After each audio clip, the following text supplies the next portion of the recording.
Coach, that's what we're going to talk today. I Yes, hear we it from are. so many people.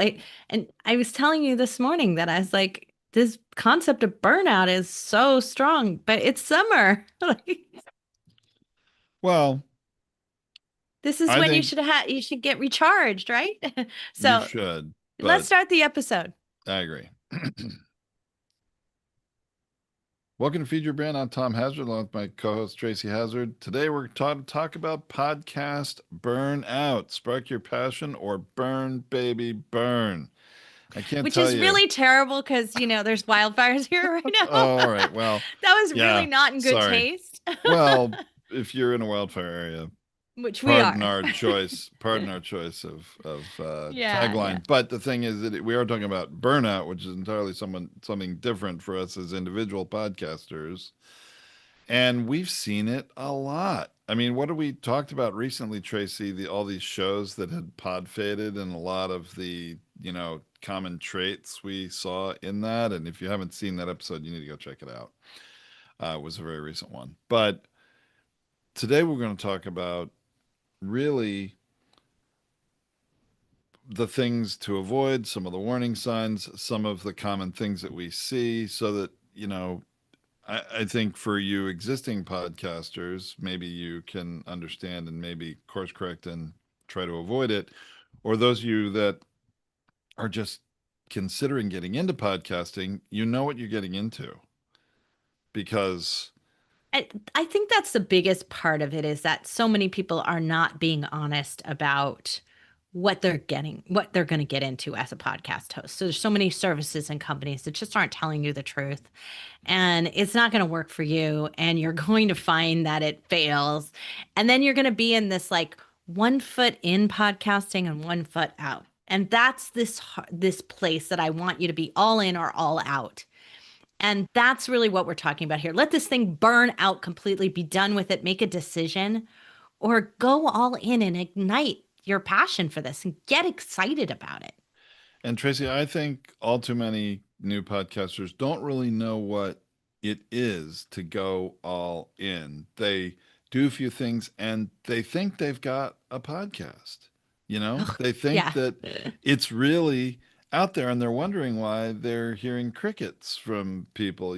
So I do want to touch on a few of those things because happened again just yesterday before recording this is that I met with a person who said they had a podcast and they just really didn't realize they didn't even have 1 foot in. They had maybe dipped their pinky toe into podcasting. It was not near jumping in. So Well, anyway, so we'll we were just talking about this yesterday as well. Is that so? Podmatch Alex Sanfilippo, he had a LinkedIn post he was talking about where he had called and messaged 100 people with shows who he said, I will give your show a review. Now he's talking about like a rate and review, which I don't think it's so valuable. So I mean, if he had messaged me, I would have ignored it. But for those people that, think that that's valuable, they would have responded. And he said he got 24% of the 100 people, so 24 people,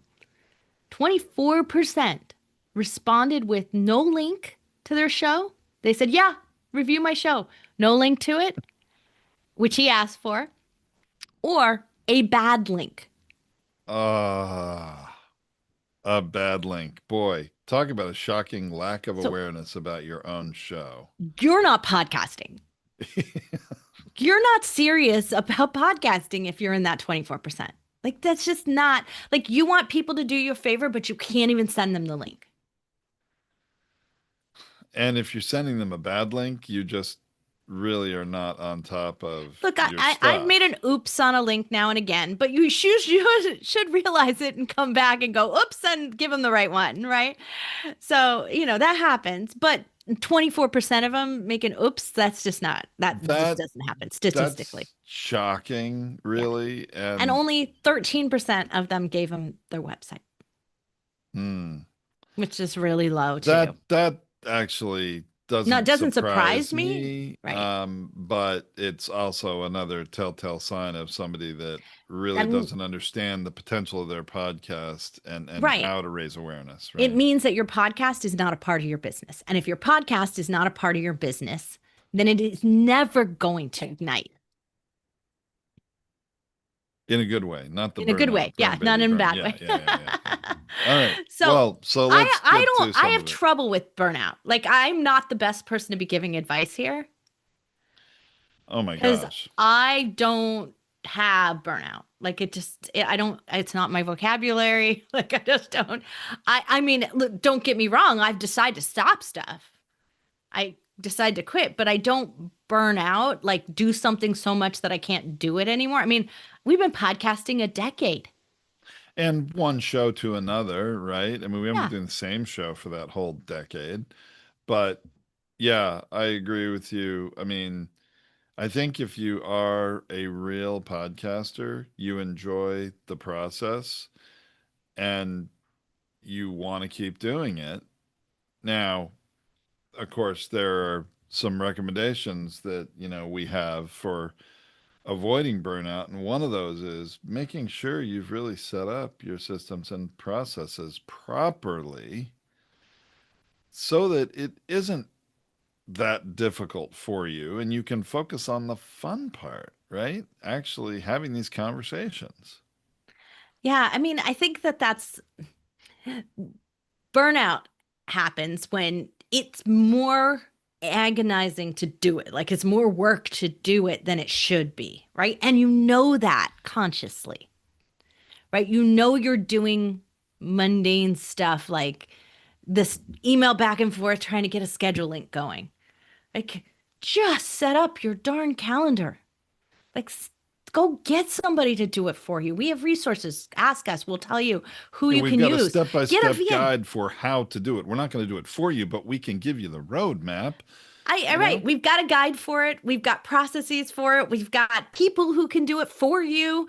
Like there's no excuse to not being able to set up an automatic calendar so that you send one link at the beginning when you say, would you like to be on my show? And don't do this back and forth trying to get the darn thing scheduled and followed up. That's to me, like I'd burn out. That's agonizingly difficult. To me, it would drive me crazy. So that's like those types of systems are what I'm talking about here. The other thing is that the more you do it, the more you'll cut away. You more like, I mean, we used to like heavily edit our videos and everything now. No, we don't edit at all. We just go live. Like, because we don't need to. We're better at it than we used to be. But also because it doesn't really matter. Like the idea that I need to have this perfectly done video is just not in existence in the mindset of our users out there. They want to see us doing it this way because they'd like to aspire to do it this way and have it be this easy. Yeah, I agree. I think things have changed over the decade that we've been doing this. When we started, you know, maybe 20% of podcasts also did video, and now it's flipped. It's kind of 80% are doing video and 20% are not. I do think there have been there are different expectations now for podcast video and what that listening or viewing experience should be, the quality level. But hey, some people do need more editing in the middle because they're not as experienced or practiced, or they have a guest that is a newbie and not as seasoned and they got to clean stuff up, sure, but for the most part you're right, there's not really a whole lot that necessarily needs to get cleaned up. And yeah, I mean, really, you need to just get things set up so that you don't have to worry about the little stuff. If this is like a labor, oh, I got to record another podcast. I mean, I'll give you a good example. I was just talking to a longtime Podfad's customer early this morning who is his issue is that he's got so many recorded, scheduled out so far that his guests aren't getting aired for more than 6 months from when they record. And he's got people booked out through the next year. I'm like, dude, you need to publish a little more frequently. It's what you got to do. Because not only will your listeners get more value, your guests aren't going to complain that, wait, I'm recording this with you and it's going to air when? But That there's an algorithmic benefit to doing that right now. Like you're going to go farther on the podcast apps. You're going to go farther on YouTube. You're going to go farther on social if you outperform everybody else. Just because you said, oh, I have a weekly show. Like this is why I can't stand it when people go, it's the such and such daily or it's the such and such weekly. Don't name your show that. It's too much. It's too much too much pressure. pressure, yeah. Right. Well, but in this case, my point is here's somebody who's the absolute opposite example of someone burning out on it. Here's someone that is enjoying it, getting great, benefit out of it for himself and his company.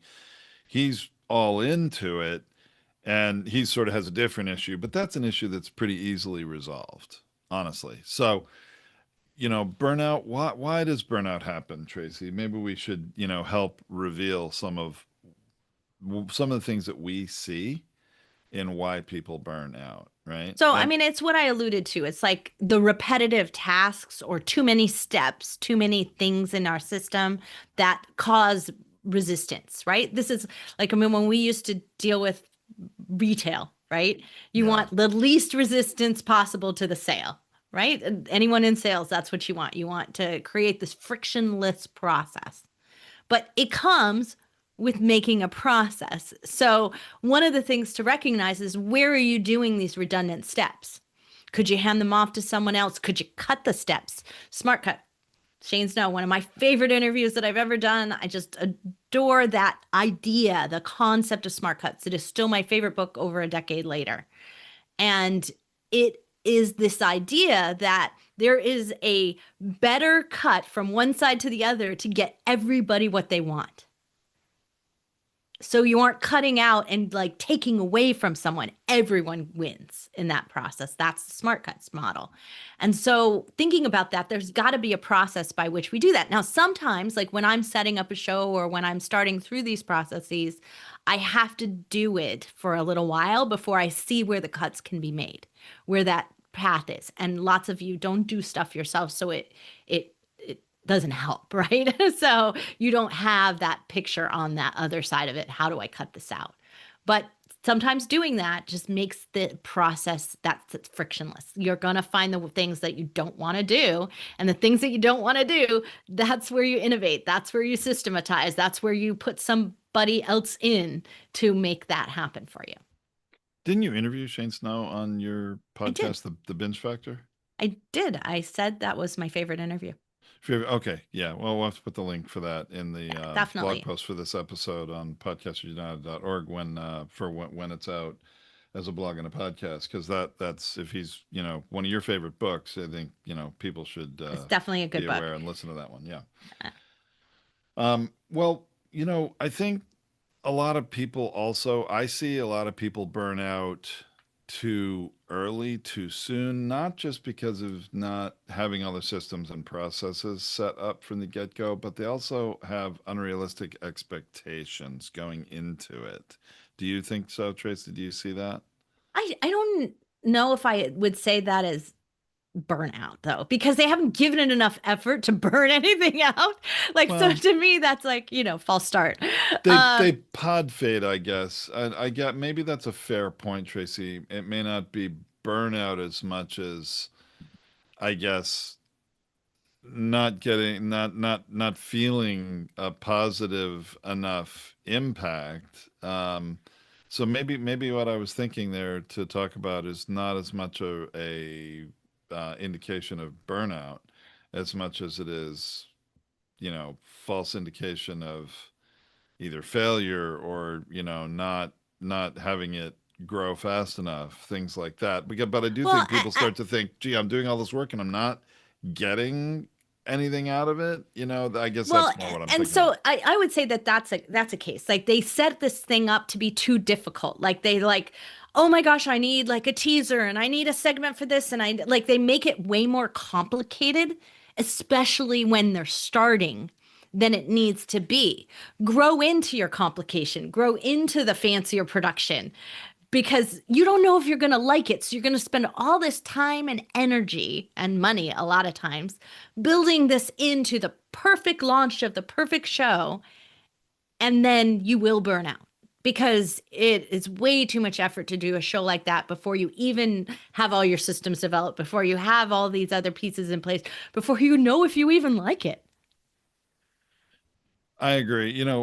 We often say you really, if you're going to launch a podcast, you've got to commit to 25 episodes to really get to a point where you're sort of, over the hump. You get, through all of the initial natural evolution of a podcast to start experiencing, the feedback loop, to start hearing from listeners, to start, having enough history to see the growth. And by the way, 25 episodes, what I'm talking about is a weekly episode. So that'd be about 6 months. If you're not willing to commit that much time and effort into it, you really, my opinion, shouldn't even start. But you've got to get to that point, because I think too many people, they put it up on a hosting platform or on a listening app, and I'm going to come back to that a little later. And then they're looking at the analytics and they're obsessing over the analytics at those early stages, and you just shouldn't even look at them that soon. Although you should be sure that you've really properly syndicated your show everywhere. But again, I'm going to come back to that. But you get too focused on the analytics and obsess over it, and you're comparing podcast downloads to likes on a social media posts and things that you shouldn't compare it to, right? I mean, you're setting yourself up for dissatisfaction and greater chance of failure when you do that. Well, I think that part of that and is that lack of support, right? So you didn't Yes. get yourself an advisor, you didn't get yourself an expert. You thought you did, but you really got most of who we see, they get themselves a rah-rah coach. And I say that like a cheerleader, A right? rah rah coach, That's yes. what my dad would call it. He was like, you don't want the rah-rah people in your camp. All they do is they get you excited, but they don't help you figure out how to do anything. And they don't give you how where your expectations would be, where you're missing, where your gaps are. They're not real coaches. Real coaches have playbooks. That's the difference. So most of these people are just inspiring you, and they're not giving you the playbook you need to create success, right? To win the game.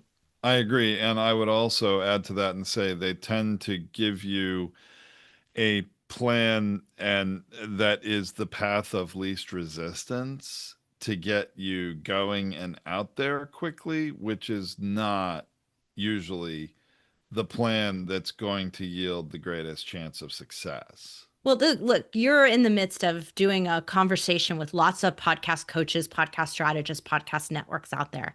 And the number one thing that they have is a retention problem. They can't keep their clients recording because they burn out too fast, and they can't keep the money flowing for themselves. So it's constant sales burn for them. It's too much churn. We don't have that problem here. We built our process and our system and our income on a different model, and that is that you need to be successful and continually podcasting. It doesn't mean nobody quits, but there's revenue beyond it when you do quit. And that's the difference to what we're building here for people, that there is this idea that, as we always did it in our product world, is that if the product succeeds, we succeed. We don't just get paid at the beginning of something. So the person who is only paid at the beginning to set you up, to launch you, to teach you a course, to do these things, their job is to just get you through that process, because that's success. Their job isn't to make you a lifelong podcaster who makes money off your podcast in your core business. It's the purpose is different. You're right. It's, all launch and no sustainability.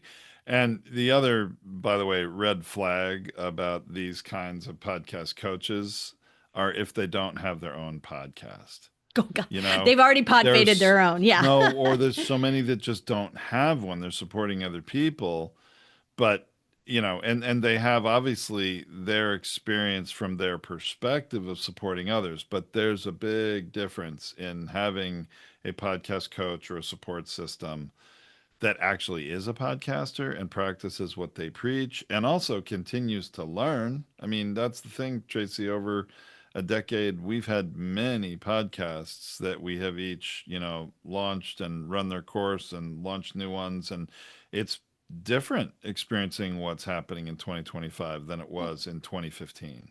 That's why we always say we launch a new show every year or some new iteration or some new format of it. Right now, we're about to relaunch the YouTube version of our show, which is much more YouTube centric from beginning because our shows were always podcast centric, turned into YouTube. And now we're going to do one the other way. So this is just we have to be up on these models, but not everybody is. And so you get a lot of outdated support. Like I hate the fact that we still have a boot camp course out there. Like I just want to delete it altogether, but it does a lot of lead generation and honestly nobody consumes it. So it just leads them in and then they see the company and then they call us and join a call and so it's lead generating even though it's not in use.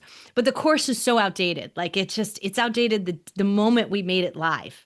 Like it just that's how I feel about it. It's kind of like why I don't have a book right now is because it's outdated as soon as I finish writing it, right? So because things are moving so fast in this world. So if they're not supporting you with a podcast, those coaches, if they're not coaching you live and giving you more constant information, you're going to not be able to sustain the growth. You've got to get yourself into a long-term sustainability in terms of a support system. Maybe it's a community of other podcasters. I mean, there's so many really great ones. Like I love the podcast community. Like just some of them that we've been a part of are so amazing and they're so helpful. And they ask great questions and someone has a different solution. But the people who give you their solution, that doesn't fit you. You have to coach the team you have. That is something that I think, you see at it. It's like, we can only have the players this year. Our daughter was commenting on this. She's a cheerleader and she's got made varsity this year. And their varsity just wiped out and did such a fantastic job against some of the local schools in the same school district at their camp this year. And why were they any good this year? Well, they were good because they only lost three members total off their varsity team. And then they expanded their team and gained a bunch of new members from the JV squad who had been on the competition team. So they had a packed team of like stellar members. That had So experience is the that key had thing. They experience, weren't new right? to it. Yeah. So you come into a camp with a new team, but this team had basically been working together for the whole year prior. So what they weren't new with each other, where almost every other team lost half of theirs as seniors, graduated, and they get a half new team in, and they've not worked together, and so that they don't have a lot of time before camp starts to get used to working together. They have the potential to be good by the end of the season, but not at the beginning of it. This team had the opposite. So you get to coach the team you have, not run this playbook that was my playbook that worked for me and it will of course work for you. Well, and so this is really important, I think, to share a real good example, and that really goes to making sure you get the right kind of support. Because guess what, who wants to reinvent the wheel, right? Every time, you want to launch a new podcast. That's wonderful. That doesn't mean that you have to figure out everything the hard way the first time. Make sure you get some support from someone that has the real experience, not just coaching, but being a podcaster, and not just about creating that listening experience that you want to. I'm also talking about make sure you get some support on the technical side, because here's what often happens to me. It happened to me yesterday. Somebody books a Power Podcast appraisal on my calendar, which is something we offer. You can check it out on our website. But basically, I evaluate a podcast, and I usually point out several things that are holding the show back from being the best it can be, and it's mostly just lack of awareness of some of these things. And so this person says, I have a podcast. And they book an appointment, they give me all the information, I do some research on it beforehand, do my homework, and I can't find this podcast anywhere, honestly. Well, first of all, The name of the podcast was a big problem because the way they named it with three words had dashes in between it. And because the podcast app search function is Internet 1.0. If I didn't search on those three words with those dashes in the middle, this podcast was a ghost. It did not come up in anybody's search. So that was a technical problem. But the other reality is it was on one platform. It was on Spotify. That was the only place it was. So somebody launches a show, they don't know anybody any better. They think, I put it up on Spotify and I'm a podcaster.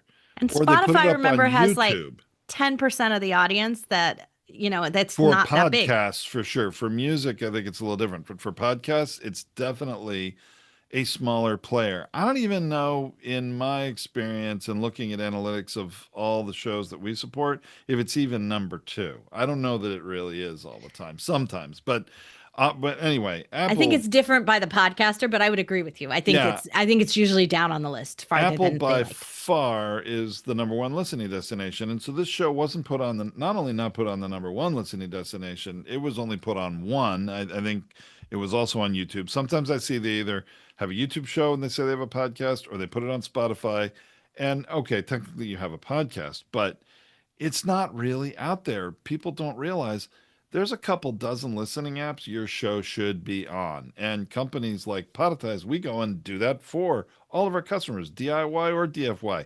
Because when you launch a show, you need to be in all those places. So we just do it for you because you just can't screw that up. Now, it's not really meant to be a shameless plug as much as it is to just beat it over your heads, any of you that are new.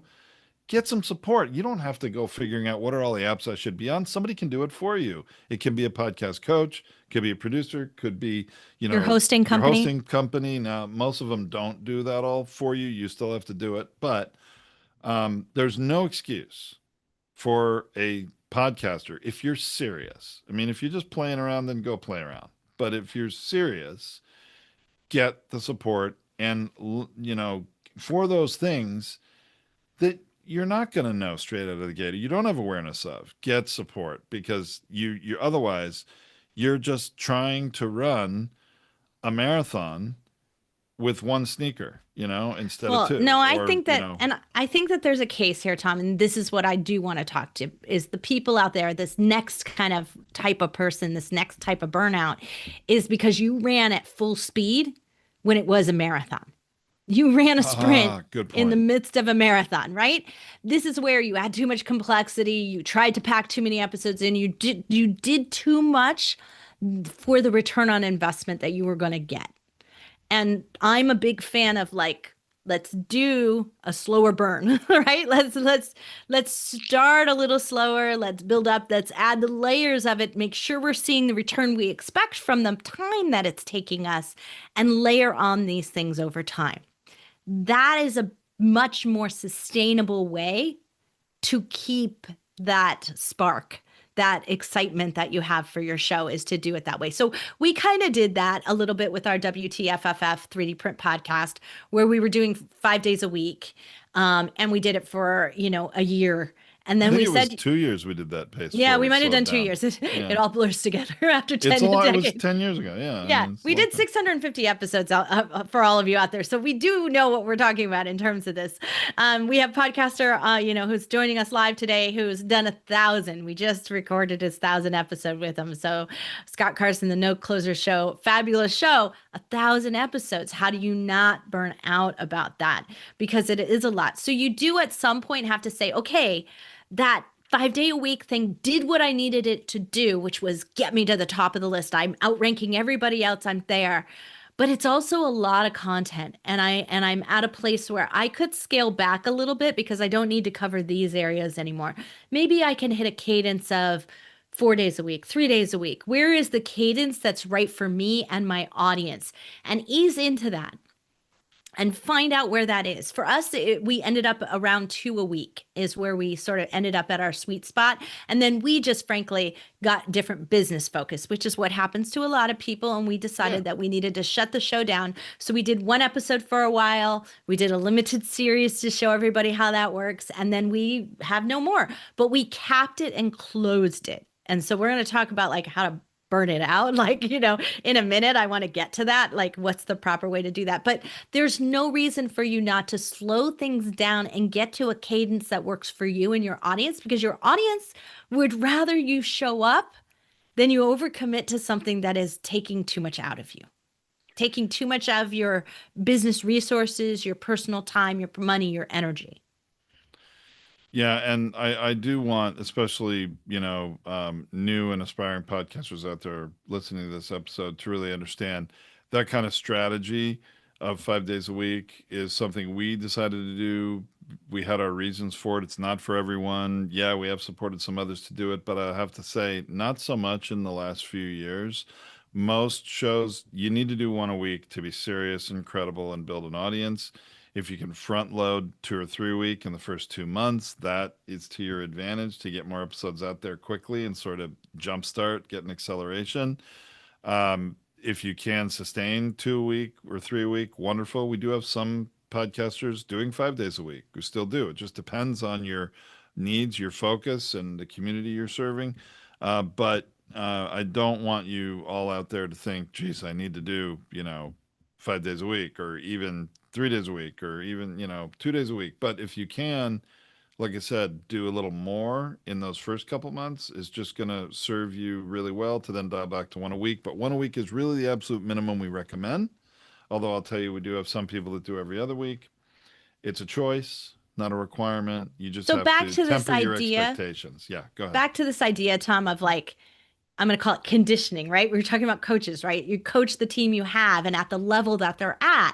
Well, you've achieved a certain level of conditioning when you get past your first 6 months. And it's time for you to maybe have a different approach. You can layer on something new here. This is where you need to get someone from the outside to take a look at your show. This is why Tom's appraisals and sometimes we call them audits, because you need it to be like really critical.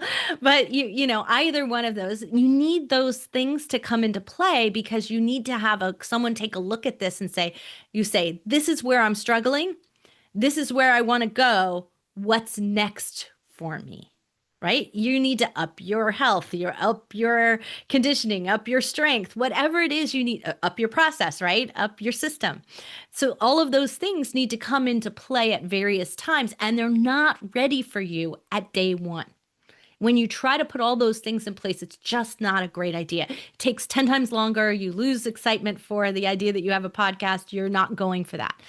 However, that being said, Tom and I say that there is a minimum, right? If you're going to approach podcasting and you're going to approach it with 1 a month, 2 a month, you better understand that you cannot have any expectation of success on the other side. It's not going to work. It's dipped below the minimum required effort to succeed in the podcasting industry. If you're going to do less than 25 episodes, you also will have a much lower listener base. There is no question about it. Tom and I have studied it every which way possible.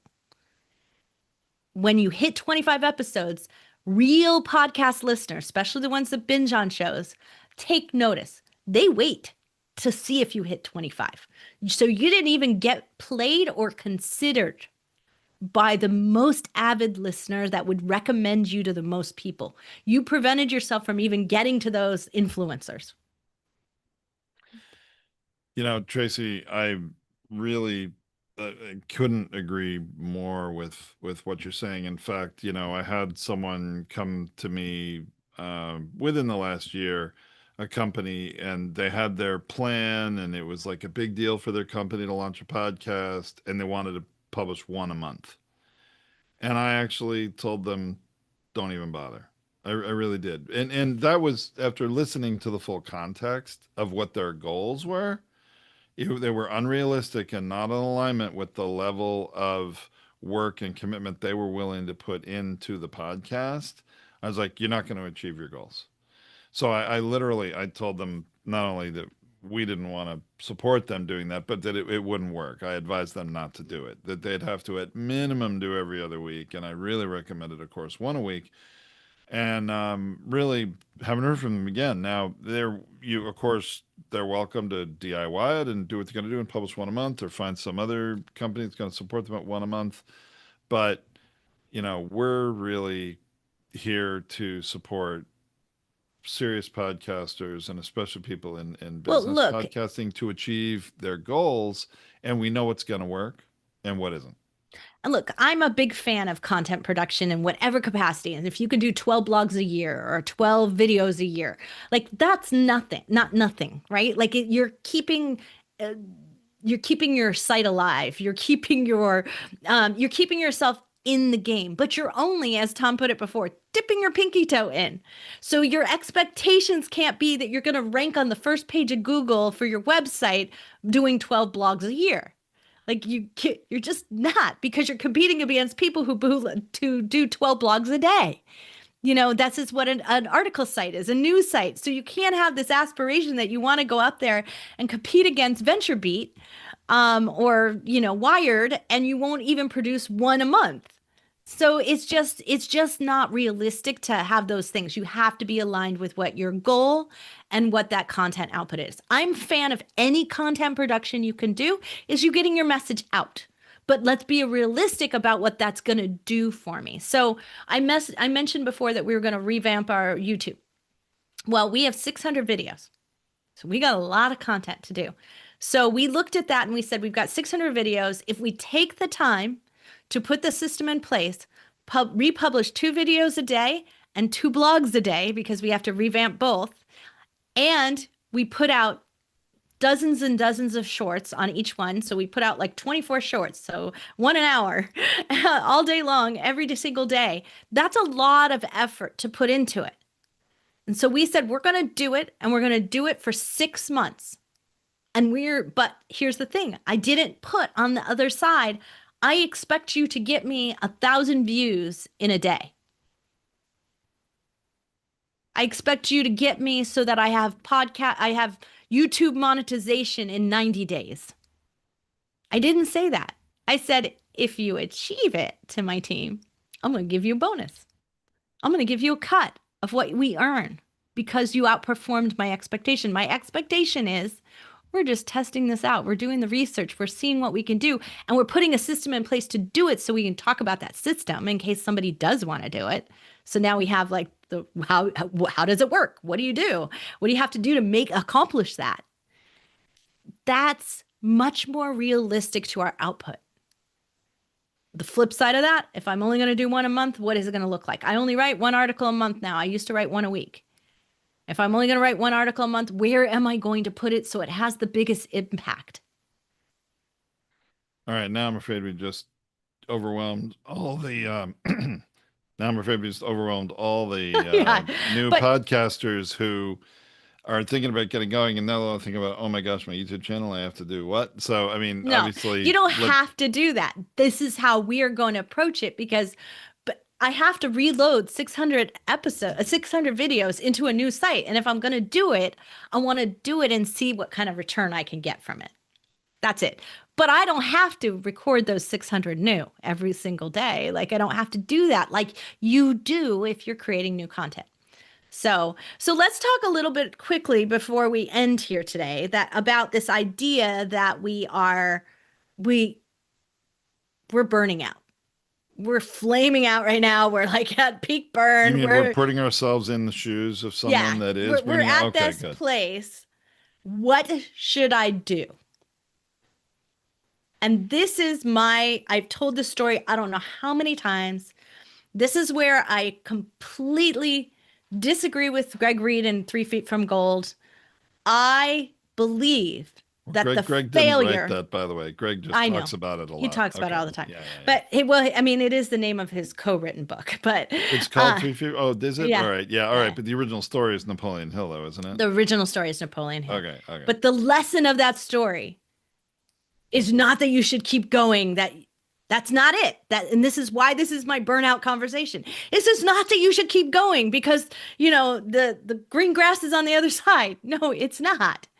The lesson is you should have gotten a consult from an expert who knows about gold. In the first place, before you went digging for the gold. Right. But even if you didn't, as you're burning out before you quit, get someone to tell you, Did you create something of value? What could you do with the effort you already put into it? Or is it like totally burned out and gone? Because there are so many shows. We talked about this when we talked about the abandoned shows a couple weeks ago, or was it just last week? I don't even remember. It may have been last I week. think it was a couple weeks ago. Yeah. When we talked about these shows that just abandon it, they just quit. Some of them 100 plus episodes. They just dropped their content. Now, in an AI world, that content is extremely valuable and they don't even have access to it. They can't even find it. How often did you hear of people who would be like, oh, I have all these CDs with videos on them, but I never downloaded them. Like I never, put them in a cloud. I never did anything with these videos. And now I can't find my CDs, right? Like, I mean, I've gotten that from clients before. They're like, I would love to put these videos on my YouTube channel, but I can't find my CDs. This is what you just put your stuff in a place where you can no longer access it. So before that happens, before you sell your company to it could happen on the flip side of it. You got burned out, you sold your company, they acquire the podcast, and then what they do, they delete all your blogs. They deleted all the value that they bought. So before any of that happens, get a consult. And there are many places you can get one. You can get one from a podcast, a good podcast coach, support person, producer. You also, and not to be a shameless plug, but there is on podfading.com/appraisal, and we'll have a link in the blog post for this episode. You can sign up completely free Power Podcast Appraisal. It's an evaluation of your show. And, we reveal those things. It doesn't cost you anything. Get some support. Get some support. Figure that out, because that is how you find out you did something. It doesn't mean there's not gold there. You may not be the format that you need to continue and go forward with. You might get some ideas about what that looks like, but you might be in this place where there's something there that then gives you this new thing that you're going to do. Whole new field that you didn't know you had is going to emerge underneath that burnout. So that's important. The next thing I think is, if you're in this place, you do have to give yourself permission to quit. That is the hardest part. I see people, Energizer Bunny, keep going when you really should quit. Give yourself permission to stop. It's a decision. It's a decision to put your energy somewhere else. And I say that not get an audit, get an appraisal, figure that out if you're still enjoying something about your podcast. But if it's agonizing, if it's not for you, if it's not a fit, stop making yourself do it. It's not serving you, and it's not really serving your audience either. You could be putting yourself an effort into something that you love. So again, ask someone. If you need permission, get the right kind of coach. My favorite coach, Michelle Young, amazing woman. She will tell you to quit stuff when it's the time to quit stuff, right? She will give you the hard truth. So go get yourself some hard truth. That, I think, is really important. And then if you've decided that it's time to quit, that you're going to cut away, that you're going to stop, you're going to maybe do a new podcast, you're going to do something else. If you do that, do not pod fade. That is the worst reflection. You just ghosted your audience. You just ghosted people who were devoted to you. And it doesn't matter to me if there were 5 people there or 500 or 50,000 people. You don't ghost them and expect them to come into your next venture. So you're saying don't just stop publishing. You need to wrap up that podcast with a conclusion episode of some kind. Is that right? Absolutely. Give them a conclusion episode. Give them a special series like we did with the HP series we did for WTFFF, right? Like, give them something and give them a gift. We were wrapping up our design consulting business that I told you we were doing retail work, right? Tom and I know retail really well. We used to design products for retail. We were wrapping up that business, and we are probably people with experience that no one else has, expertise that no one else has. And we were saying, we don't have time to do that business anymore. It's not what we want to do. We're doing this podcasting business. We're moving into something completely different.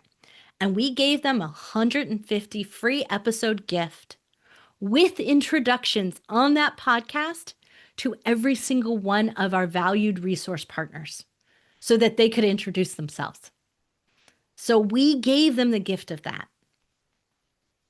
That I'm not saying you need to make it that big, but there's no reason you can't wrap it up and say, okay, I'm not going to do this business anymore, but maybe I'll introduce all my resource partners at the very end here, give 5 referral partners that you could go to. Maybe I'm going to give away the 5 coaches that can now coach you instead of me. Do something that really serves that audience when they get to the end. Because when you just disappear, they're like, What happened? that's what they remember, Yeah. not all the time you serve them. Yeah, don't leave them hanging and wondering, are you ever coming back? I agree. Although, That's quitting on a post-it note. yeah, or by text Text message. Yeah. message. We've had that. Yeah. Oh my gosh. But I will say we sincerely hope, and I think I can say this for both of us, we sincerely hope that when you understand the best practices and how to do it without killing yourself, that you really enjoy podcasting, because that's the best situation. When you really enjoy it, your energy, coming through your voice is a certain way, coming through, your podcast episodes, people can tell you're passionate and knowledgeable and, sharing your expertise, nuggets of wisdom, helping accelerate them in their journey to learn and be entertained by the stories you're telling to communicate it. Hopefully you enjoy doing that. That's why most podcasters keep doing it, even if they're not getting everything from their show that they think they should. They enjoy doing it, so they keep doing it. Well, and this is the thing that we've discovered so often is that, like, and Juliet referred to it when Juliet was last week. So it was 2 weeks ago. I just remember that. So Juliet was you throwing the baby out with the bathwater, right? When you quit, when you just dump everything, you burn it all, right? You get rid of it all. You really forget that there are pieces and parts that this is in. Your website will tank if you've been posting blogs. Your TikTok will drop because you don't have as much content as you thought you did. Your Instagram, you don't have the collabs with your guests anymore. And all of a sudden, your Instagram's not doing what it was supposed to be doing. Extricating, like quitting your podcast and removing it, has an effect that you may not like. And that's why we don't want you to just do it and then deal with the repercussions later and regret it. Great point, Tracy. All right. Yeah. Well, I think that's a great place to wrap up this episode. It's a tough one, I have to say, to share about, because you're talking about something that is not the rosy side of podcasting. You're talking about the agony of defeat, really. Well, we right? promised you hard truth this year. We promised you tough love. We are delivering on that, I think, left and right, Tom. We are, but it comes from a good place in our hearts and in our intention to help you succeed. And like we were talking about those bad, coaches out there, and there are many who take the easy path, tell you what you want to hear, take the path of least resistance to get you launched. Okay, you may be to a degree launched, but you're definitely not set up for success. That's what we're trying to support you to prevent you from going down that path, but to actually succeed. Or you've already launched and you're not having as much success as you think you should, to course correct. There's nothing wrong with pivoting. That's right. So before we wrap up here, remember podcastersunited.org is where all the blog posts will be. There'll be links to everything. But remember, there's also a Q&A there. There's also an outreach. There's also a contact form. Ask questions. That's what we're here for. If you're stuck somewhere and you just need a question answered, ask it. We want to support you wherever you are today. That's what Podcasters United is for. It is there for. That's what Feed Your Brand is for, too. That's what Feed Your Brand is for. Exactly. Right. I mean, I know that we hit a little bit more like advanced topics than we don't always hit the newbie stuff, but We're all here. There's all that information. Everything is built in there. You want to know why something has happened? We'll tell you why. You don't want to know why. You just want to know how to fix it. We'll help you fix it, right? Those things are there, but we cannot help you if you do not ask. Great point. So thanks everyone for listening. We'll be back next week with more topics, more hard truths, more tough love in the podcast industry. And we can't wait for you to ask us what you would like to hear. All right. That's a wrap for this episode. Everyone in the live streaming world, if you were with us on Zoom, you could ask questions now. But Yeah. you're not.